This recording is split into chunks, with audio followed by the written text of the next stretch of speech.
Tahimik na umaga sa Cebu. Magaan ang hangin sa umagang iyon. Nasa terrace kami ni Rain habang umiinom ng kape. Suot niya ang oversized shirt ko at nakayakap sa likod ko. Alam mo, sabi niya, hindi ko akalaing aabot tayo sa ganito. Tahimik, payapa, at walang sigawan. Ngumiti ako habang tinatapik ang kamay niya. Dahil deserve mo to, Rain. Lahat ng sakit noon, may kapalit na ngayon. Pero sa likod ng mga ngiti namin, may isa pang kabanata ang hindi natatapos.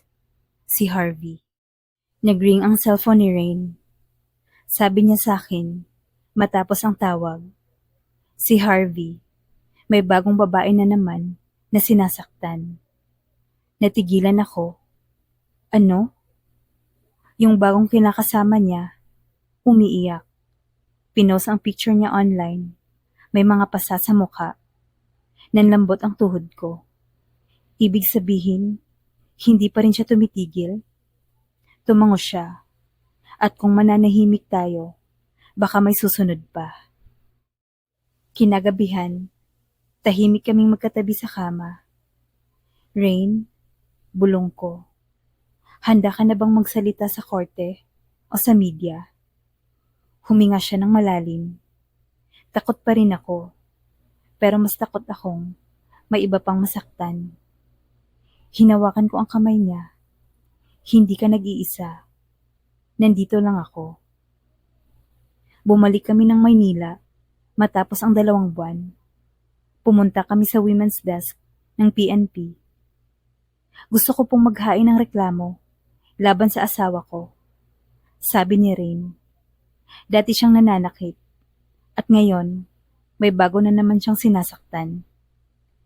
Dinala siya sa kwarto ng isang babaeng investigator.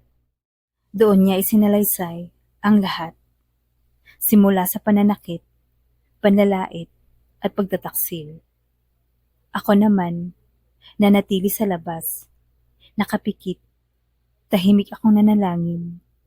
Sana matapos na ang multo ng nakaraan. Lumapit sa amin ang isang women's rights group. Gusto raw nilang tumulong. May media coverage, may legal support. Nagkaroon ng press conference. Doon unang humarap si Rain sa publiko bilang biktima ng domestic abuse. Kasama ko siya.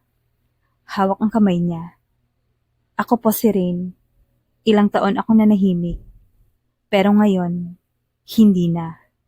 Sabi niya sa microphone. Nagpalakpakan ang mga tao.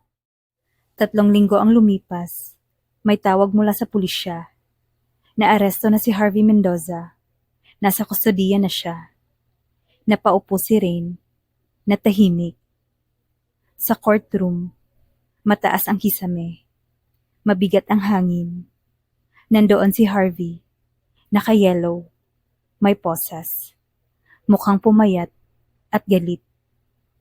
Pagharap ni Rain sa witness stand, tinapunan siya nito ng tingin.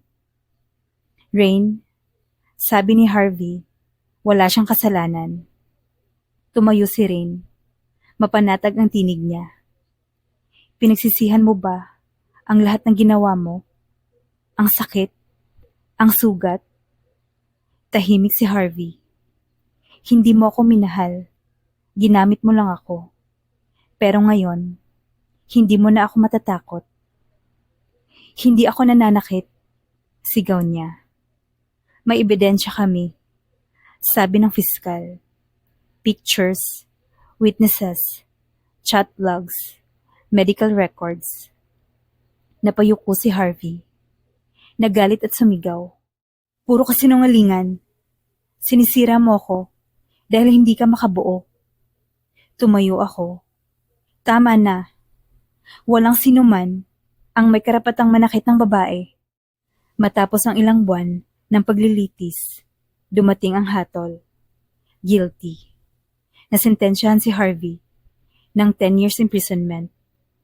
Tumulo ang luha ni Rain, hindi dahil sa awa, kundi sa wakas, natapos na ang paghihirap niya.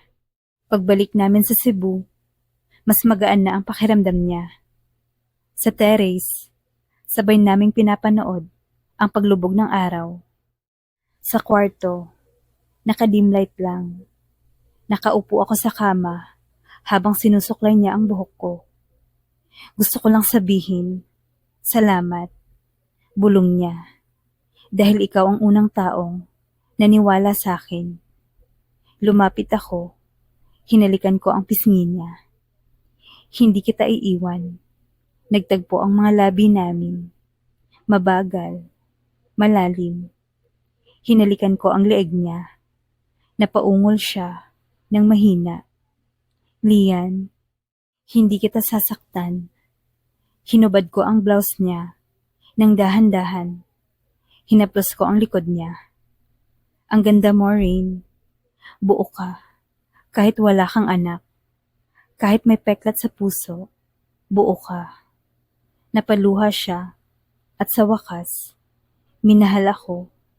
Hindi bilang asawa, kundi bilang tao. 1 taon ang lumipas. Nag-focus kami sa maliit naming design studio, ang Casarin Interiors. Ako ang taga-design ng mood boards. Siya ang architect. May iilang clients lang, pero sapat na. Tuwing hapon, may kape at tahimik na halik sa terrace. Gusto mo bang mag-ampon balang araw? Tanong niya minsan. Basta ikaw ang kasama ko. Kahit alaga lang na pusa, masaya na ako. Maraming babae ang dumaan sa madilim na pinto.